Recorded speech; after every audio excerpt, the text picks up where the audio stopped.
बिस्मिल्लाहिर्रहमानिर्रहीम। अस्सलामुअलैकुम वरहमतुल्लाहि वबरकातुहू। अज़ीज़ तलबा व तलिबात, उम्मीद है कि आप सब अल्लाह ताला के फ़ज़्ल व करम से खैर व आफ़ियत से होंगे। अल्लाह ताला आप सबको अपनी हिफ्ज़ व अमान में रखे, आमीन। आइए मुताला शुरू करते हैं। मश्की सवाल नंबर 4, तहारत के बारे में एक आयत और एक हदीस का तर्जमा बयान कीजिए। अज़ीज़ तलबा व तलिबात, हमने सवाल नंबर 1 में सवाल नंबर 4 का जवाब पढ़ा था। वसियाबा का फ़तवाहिर वरुज्ज़ फ़हजुर, सूरतुल मुद्दस्सिर आयत नंबर 4 और 5। अपने कपड़ों को पाक रख और नापाकी से दूर रह। इसी तरह नबी करीम सल्लल्लाहु अलैहि वसल्लम का फरमान है, अत्तुहूरु शत्रुल ईमान, तहारत व पाकीज़गी ईमान का हिस्सा है। सवाल नंबर 5, तहारत के क्या फ़वाइद हैं। अज़ीज़ तलबा तलिबात, सबसे पहले हम इसकी पढ़ाई करते हैं किताब से। शरीयत ने जो तरीक़े मुकर्रर किए हैं उनका मकसद इंसान को नुकसान या तकलीफ़ पहुंचाना नहीं, बल्कि ये तो उसके फ़ायदे की बातें हैं। हर नमाज से पहले वज़ू करने से ज़हनी और जिस्मानी सुकून मिलता है, इंसान साफ़ सुथरा रहता है और उसकी थकावट दूर हो जाती है। नहाने से पूरा जिस्म साफ़ हो जाता है और इस तरह सफाई के बाद बीमारियों से काफ़ी हद तक महफूज रहता है।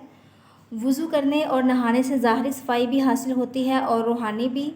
इबादत और काम करने में लुत्फ़ आता है और इस तरह इबादत भी कबूल होती है और काम करने की सलाहियत भी बढ़ जाती है। अज़ीज़ तलबा तलिबात, अब हम तफसील से तहारत के फ़वाइद का मुताला करेंगे।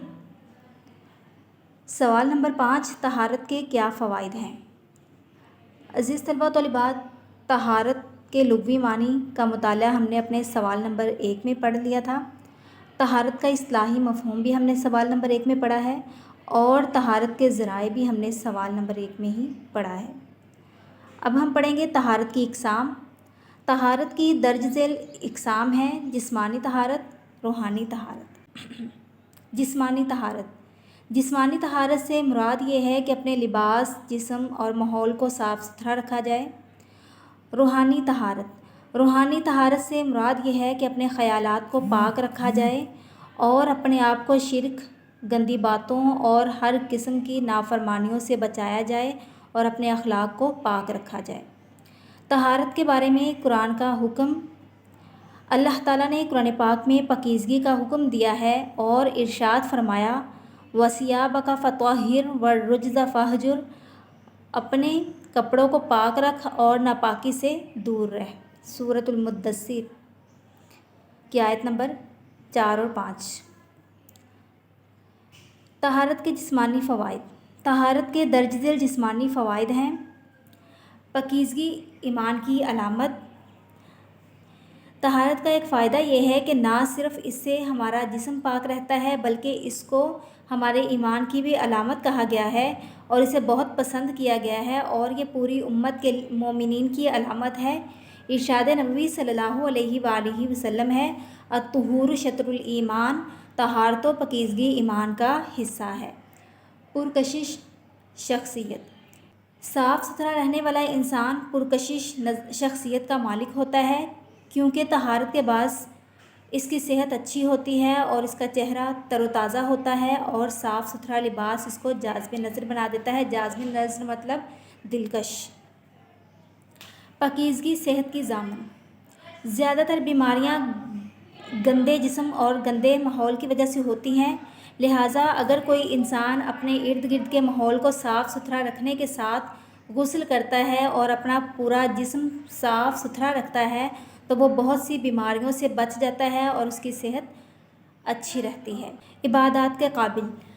अल्लाह ताला की मुकर्रर करदा इबादत में बुनियादी चीज़ तहारत है। तहारत के बगैर की गई इबादत नामाकूल होती हैं, लिहाजा जिस्मानी तहारत मसलन वज़ू और गुस्ल के बाद की जाने वाली इबादत अल्लाह के यहाँ मकबूलियत का दर्जा पाती हैं। अब हम इसके रूहानी फ़वाइद का मुताला करते हैं। इरफ़ान इलाही। इरफ़ान इलाही का मानी है अल्लाह की पहचान।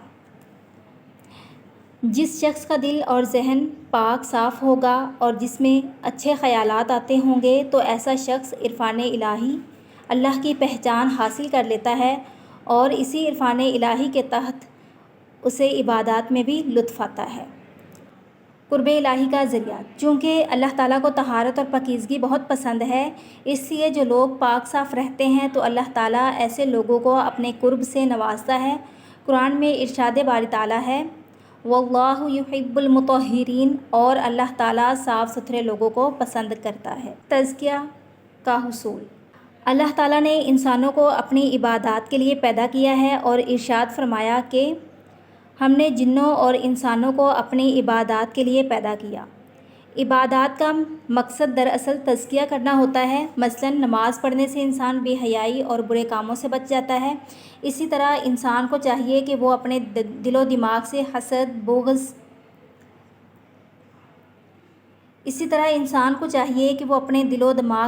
حسد، بغض، کینہ، غیبت، چغلی، شرک اور بے حیائی کے کاموں کو نکال دے تاکہ اسے اندرونی طہارت حاصل ہو سکے۔ خلاصہ کلام: الغرض ہمیں چاہیے کہ ہم طہارت اور پاکیزگی کا اہتمام کریں تاکہ اللہ کی نگاہ میں پسندیدہ بن سکے۔ عزیز طلباء و طالبات، آپ نے مشقی سوال نمبر 4 اور 5 کو اچھے سے ذہن نشین کرنا ہے۔ دعاؤں میں یاد رکھیے گا۔ اللہ حافظ۔